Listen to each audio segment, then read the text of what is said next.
Hello,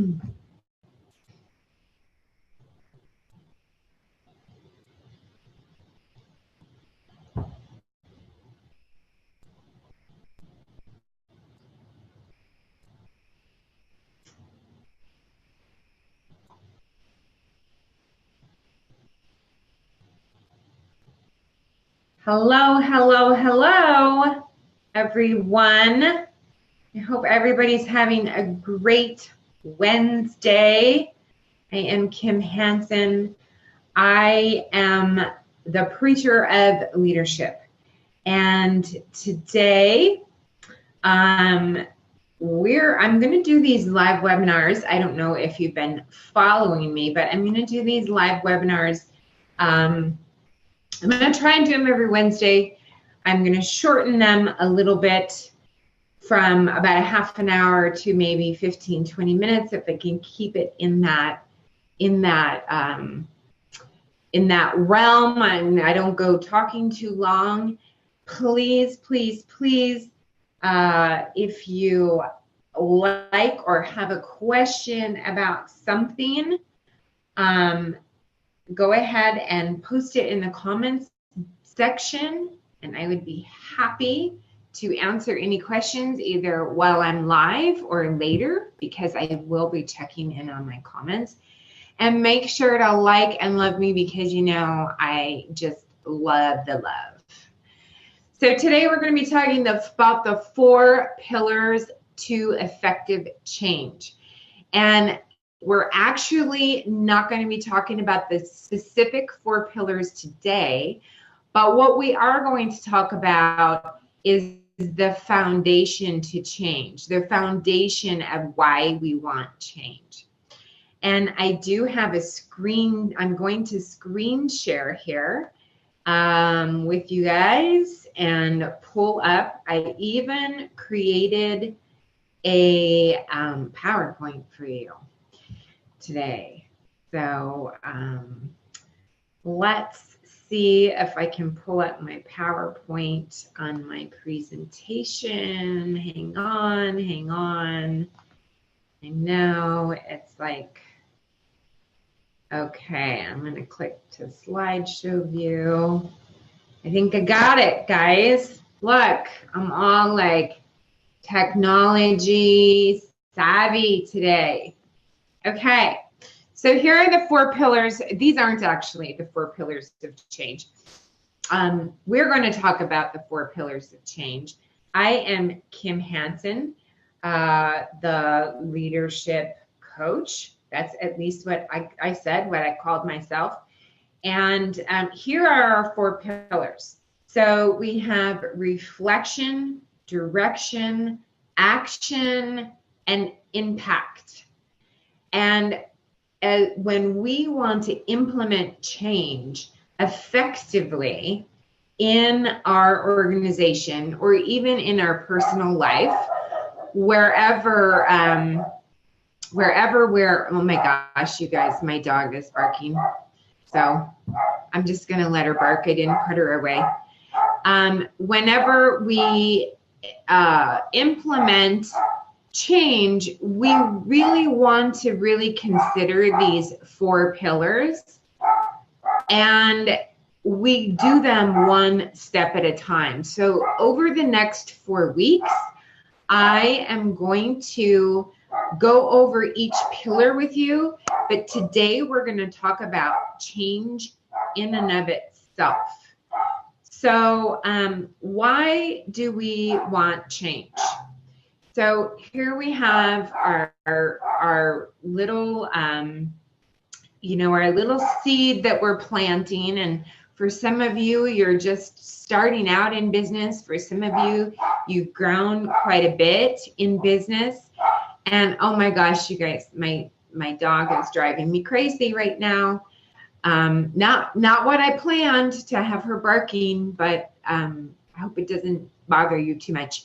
So some of you are just little seeds, and some of you have grown quite a bit. Some of you are just starting out in the industry. Some of you have been in it for a long time.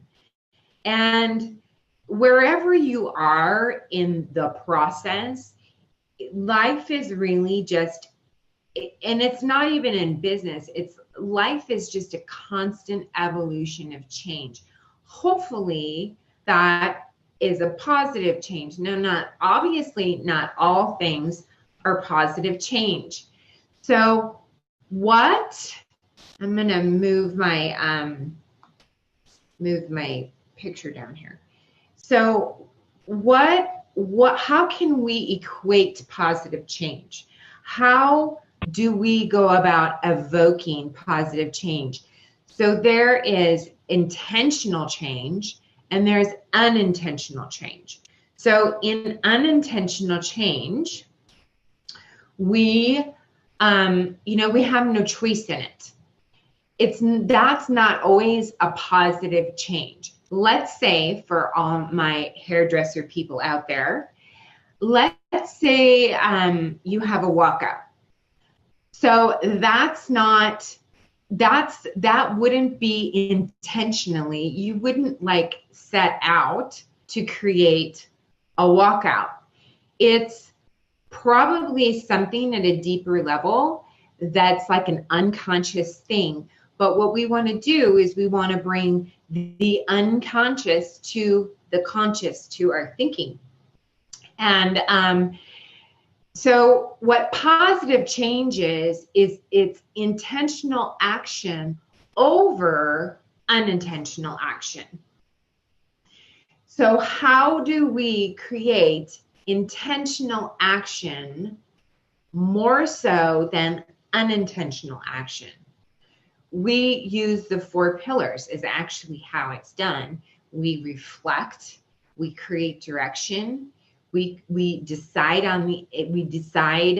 in the direction piece, we decide on the action that we want to take, but then also we want to consider the impact that we're going to have on whomever we're leading, or whomever is around us, or whoever is going to be affected by the change.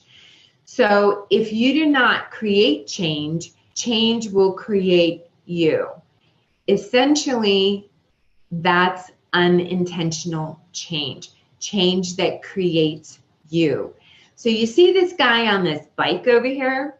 So we don't actually know, is he intentionally jumping into the trees, or is he sort of like, hey, like I just flew off, a hill and I'm just sort of going for a ride here? We don't actually know.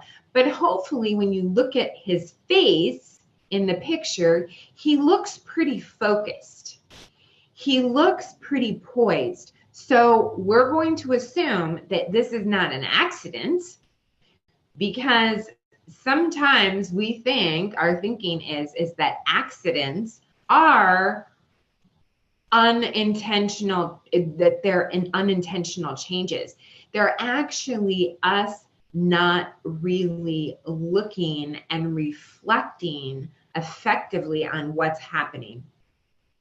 So we want to, so basically positive change equals intentional action over unintentional action. More intentional action, less unintentional action.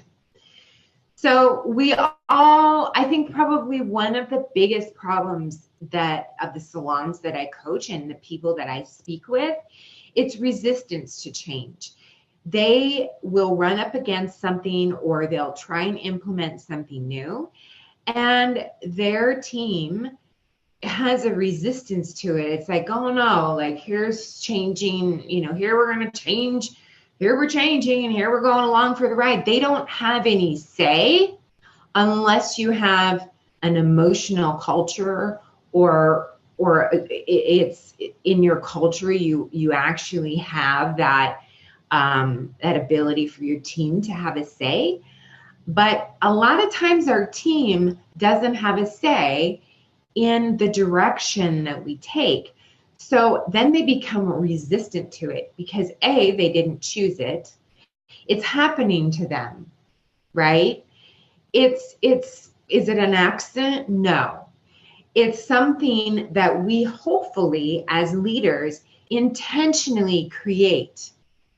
we intentionally think about it. And if we've done it properly, we think ahead of time as we're reflecting and creating our direction that we want to go into, we're thinking of the impact it's going to have on our team. So, but we do run up against resistance to change. So resistance to change, what are some of the things that happens, guys? We have resentment. Our team can get resentful. Sometimes I see leaders, they're changing all the time. They're this new thing and that new thing, and they're sort of addicted to the new thing. And that's not good either. Too much change isn't good either. So sometimes we have to kind of, that again, that's why we reflect before we actually make a change. So sometimes we'll run up against that resistance. Sometimes our team gets frustrated. Why do they get frustrated? Because we haven't actually taken the time to think about the change that we're going to make and the direction we're going to take, so that we can educate them and we can give them the tools that they need to create the effective change. The other thing that we can do by having a resistance to change from the people that follow us is it can create a high attrition rate. We've got people leaving, we've got walkouts. They're like, she's, he or she, they're just changing all the time. Or on the other side of it, if you don't change, you're going to have a high attrition rate too. If you, the leader, are resistant to change, you're going to have a high attrition rate. We have to change. We have to evolve. We also have low morale. So in low morale, you either get like you're changing and they don't know the change, they don't understand the change. You haven't really even considered how maybe a pay conversion might really impact them, although pay conversion is a pretty big thing. So you probably have. Maybe I was talking to somebody this morning who's thinking about new product lines. And so we're wanting to think about how bringing in a new product line might impact our team. If we don't consider those things, we run up against that resistance. If we don't change, we have no growth. We just sort of stay flat, or we even lose business, or we start going backwards because we're really not willing to change. We have no influence because we're not changing, we're not growing, we're not engaging.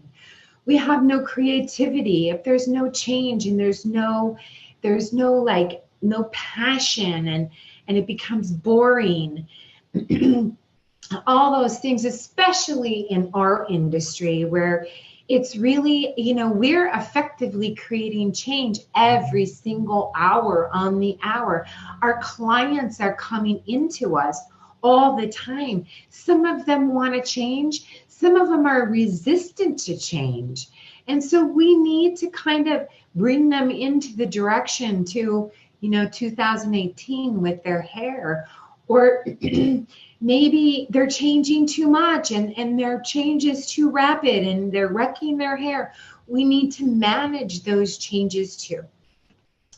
So when we run into resistance of change, it's because we have these comfort zones. So our internal thermometer, we have an internal thermometer, just like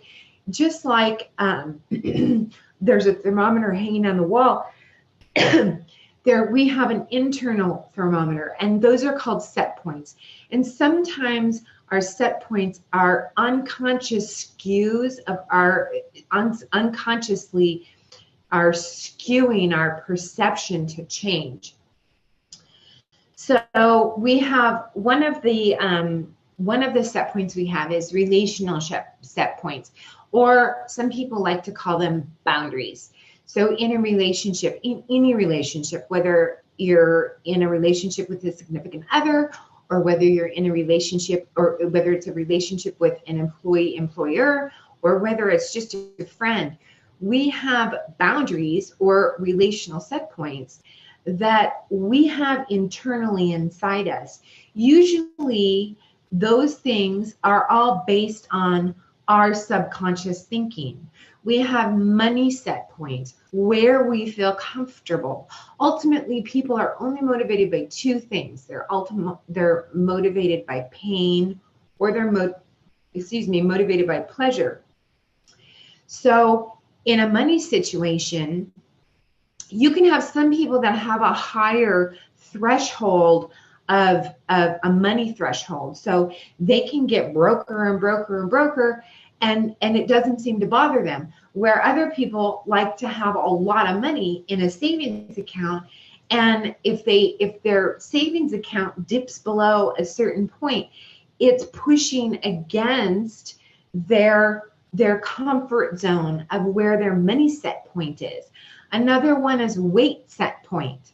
I know for myself, this is like, I have a set point, and I noticed, after I had my jaw wired shut, and then, I was a real good eater for a long time, and then I had my jaw wired shut, and then I sort of just went crazy, and I gained some weight, and then I started like buttoning up my pants, and I was like, oh my gosh, I'm not going to buy new pants because this is my set point. I've reached my set point. So what do? I try and eat better. I try and lose weight. I try and exercise. I try and get back into the comfort zone of my set point. Then we have safety set points, where we feel safe and where we don't. I know some people who go down to downtown LA or go walking around in New York City, and they're by themselves, and they don't have any problem walking around downtown, and there's all kinds of craziness going on. It doesn't bother them at all. And then you have some people that have a higher safety set point, or a lower safety set point, where they don't it scares them to go walk around the street by themselves. Those are unconscious set points that we're sort of aware of, but we don't really talk about them. And then there's health set points. Some people don't really take care of themselves. Some people eat terrible. They eat McDonald's every day. They don't really care. And if their gut hurts, it doesn't really bother them until maybe like they have an ulcer or they're actually in pain. Where other people, they're very in tune with their body. They're very in tune with what's going on in their body. And their set point is a very different set point for those people who have a higher set point. And then there's emotional set points. So in our emotional set points, it's, sometimes we don't like always bad feelings. What's a bad feeling to you? I don't know. Maybe a bad feeling is fear. Maybe you don't like feeling fear. Maybe you don't like feeling sad because somewhere along the line, somebody convinced you that being sad was bad. Maybe some people don't like to feel vulnerable because somebody along the line told you vulnerability was a weakness. We all have these set points, right? So when we get into our comfort zones, it's where we feel comfortable in our set points.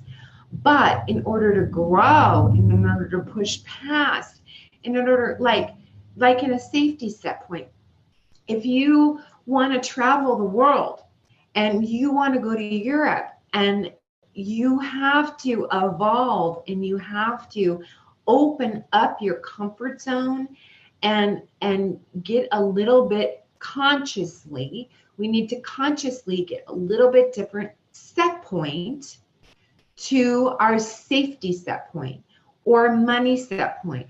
Maybe you're a person who has a very low set point with money, and you're always you never have money, and you're borrowing money from this person and that person, or you're just simply going with the things that you really desire in life, because your set point for your financial set point is set too low. You need to increase that set point so that you can grow. And yes, it feels uncomfortable. Yes, it's change. But those are things that we effectively need to bring from the subconscious up to the conscious and consciously change in our mind. So here is, I don't know if any of you guys have seen this movie. This is his name is Henry Crick. No, I think it's Henry Crick. It's from a movie, Stranger Than Fiction. And it's the very end of the movie. And it's sort of a spoiler alert. So I'm going to cue this up and we're going to listen.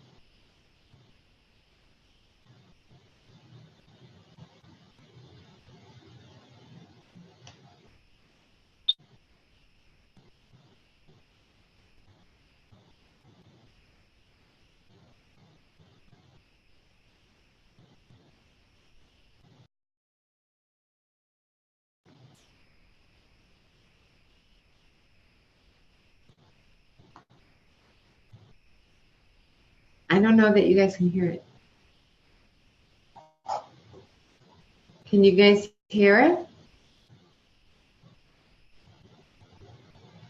I hope so.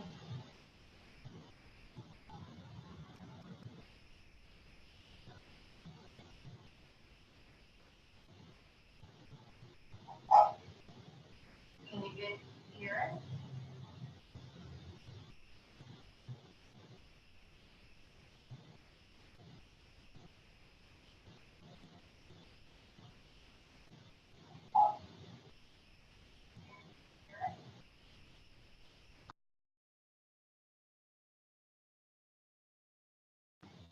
Oh man, I hope my shoot.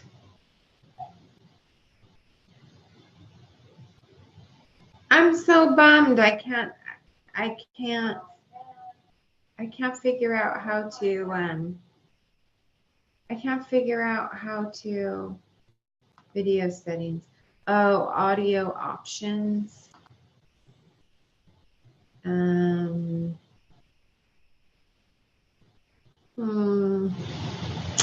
I didn't. Shoot.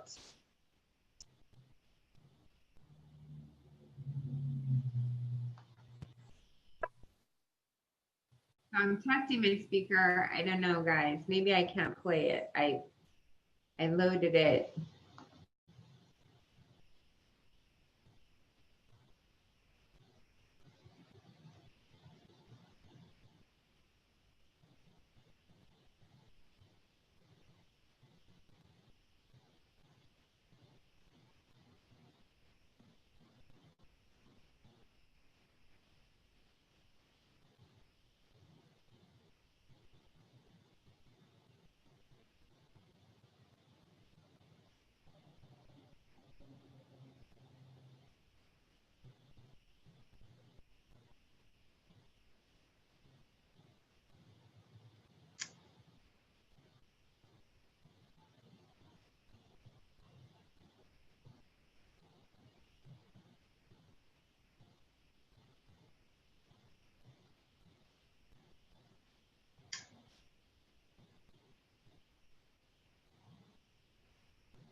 All right, you guys, I'm going to stop this. But because I thought for sure it would cry over speaker, and I can't. All right, you guys, I'm going to stop this. But if because I thought. Okay, so that was an epic fail, a change I tried to make that I actually obviously didn't think that whole thing through. But anyway, so Henry Crick from Stranger Than Fiction. So let me explain the whole premise to the movie. It's about a guy who does the same thing every single day. He's an IRS agent. He lives a completely boring life. It's very ritualistic. How many times he brushes his teeth a day, and he sort of likes it that way. It's in his comfort zone. He knows what to expect. It's just where he is at. He doesn't want to move out of his comfort zone. But then he starts to involve himself in life, and I won't go into the whole premise of the movie, but I highly suggest you guys watch Stranger Things with Henry Crick, and you will see exactly what I mean when I talk about change. Somebody who doesn't ever change their whole life, and then all of a sudden they're forced to make a change to actually try and live and try not to die. And it's kind of a little complicated in the movie, but he's trying not to die. So in order to try not to die, he's trying new things. He falls in love. He goes out and jams on the guitar. He gets out of his comfort zone and he starts living life. There are people like this all over the world that don't want to move out of their comfort zone. So they don't have those experience. They don't have that passion. They don't have those life that they're not living life. So my YouTube video was an epic fail, but if you want to this weekend or tonight watch Stranger Than Fiction, you'll know exactly what I mean when I talk about effective change.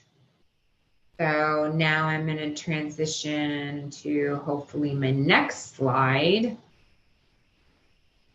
And out of this. So the benefits to change. What are the benefits to change? Now on the left, or on my right, on my left, your right, it says dare to live the life you dreamed for yourself. Go forward and make your dreams come true. You can't do that without creating effective change. And change needs to be well thought out. We do not just implement change, especially when we're leading a team. We do not just implement change without a plan. The benefits to change is personal growth. Okay, we all know that when we change, and we change thoughtfully, and we've reflected on what we need to change, we've created a direction where we've considered the impact of those around us, and then we take action on that change, and then we do eventually create that impact. We have flexibility. We become more flexible. When we're open to change, we ebb and flow with everything that's going on in life. We don't become so stubborn. We don't become so resistant. We're not that brick wall that people are coming up against. Life improvements. It improves your life to change. if you don't want to travel anywhere, and you all of a sudden just go through the fear of and save the money to go to New York City or wherever you dream of, it improves your life. It improves your values, because experience, as we go out and experience life, our values start to change. We start to see the world in a whole different direction. It creates strength, because you know what? It is hard sometimes to change. It is hard. If we've been some way our whole life, like Henry Crick, brushing his teeth so many times a day, getting up, going to, his IRS job and doing his thing every single day, it's hard. He really has to push himself. We have progress. Effective change, intentional change. We create progress in our life.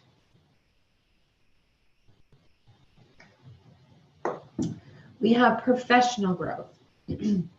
Not only do we have personal growth in our personal selves, we have effective growth, because we've thought about the change we want to make. We've created that direction. We've reflected on where we need to change. We've identified the problems, and we've created the solution, and we implement it. And you know what? If what we're implementing isn't working, we manage the change. We morph again. We've learned, we move on. And ultimately, it creates happiness. It creates more happiness when people have growth, when people enjoy life, when people are pushed out of their comfort zone. They're happier. They're more excited about life. They become more passionate about life. Life becomes exciting and not Henry Crick, just boring all day IRS. This is my job. This is what I do. I get up at 7:30 in the morning. It's great to create habits. We need habits, but sometimes we need to change our habits. So once again, here are the 4 pillars to effective change. We have reflection, direction, action, and impact. And that are the things that supports that effective change. You guys, you can't just go in, you can't just carry change things, especially if you're a leader. If you're a mom, you just can't change things. You have to think about it. You have to think about a plan. You have to reflect on what's working, what's not working. In your relationships, you can't just be changing your relationships like you're changing your underwear every day. You have to really think about, do I want this person out of my life? What is this person giving me in my life? And what's the right direction to take? What's the right direction to take that speaks to my integrity, that speaks to my morals? And then act. Take action. You've got the plan, you've got the direction, take action. And then you will have impact, and you need to look at that impact and manage that impact. So next week, we are going to be talking about the reflection piece of the 4 pillars. We're going to be going a little bit more into depth with the reflection piece. The following week, we're going to do a brief, because I'm trying to keep these a little briefer. We're going to be talking about direction, how to create the plan, how to create an effective plan. And then the following week, we're going to be talking about action. What's the appropriate action we take for that change? And then we're going to be talking about impact, managing and monitoring the impact, which then brings us back to the very first pillar, is then we reflect on the impact that we created. And is the direction, is the plan, is the action working? That's when people talk about manage your systems and lead the people. That's what they mean. When we create a plan, when we create effective change for our lives personally, for our professional lives, for the team around us, for the people that we impact, what we're doing is we are effectively creating that change in a positive way, so we as a business can grow, so we as a salon can grow, and we can have as many people on board with that change as we can with the least amount of resistance. That's the key. That's the key to being an influencer, is to have the most effective change and be able to influence those people who follow you in an effective way that has a positive outcome and a positive impact. So next week, it's reflection. Take a look at how to do that. I hope you guys have a great rest of your evening. Again, I'm Kim Hansen. I'm the leadership coach.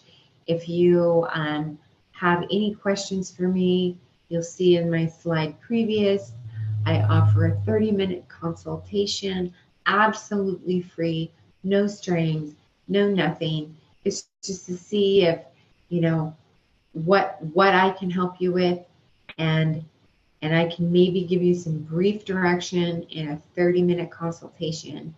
And not everybody hires me from those 30-minute consultations. Many do, but not everybody does. And like I said, no strings attached, no expectations. It's just my way of giving back, to give to you what I looked for a long time as a leader. Okay? So you guys have a great Wednesday. Have a great week ahead. We're coming up on Thursday, Friday, Saturday, which are generally the largest. I'm going to stop my screen share here.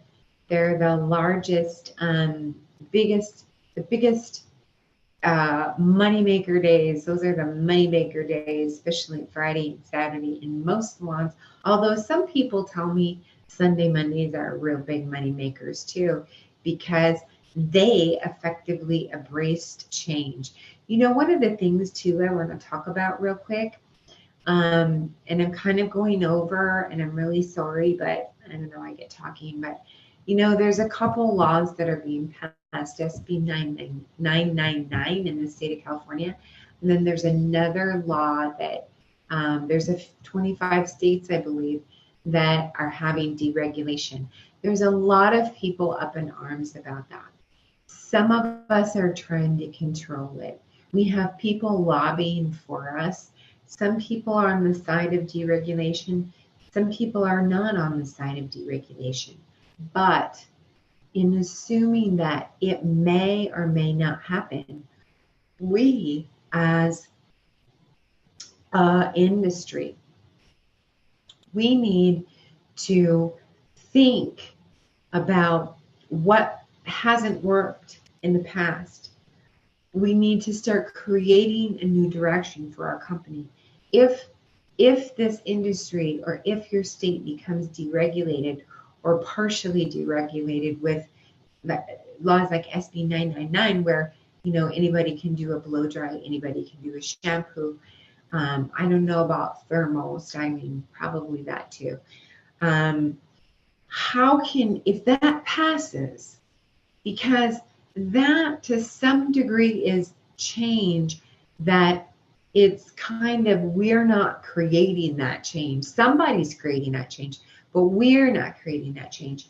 So how can you effectively manage your business and take action that if that happens, what can you do to protect your business and to use that deregulation or SB 999, or if it doesn't happen, fantastic, then things just roll as normal.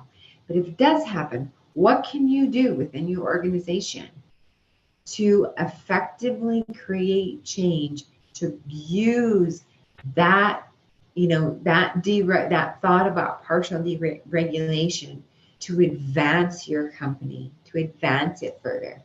Okay, I'm done now. I promise, no more talking. You guys have a great, great, great day. I wish you all the best. You're in my prayers. If you need anything, let me know. Have a good night. Bye.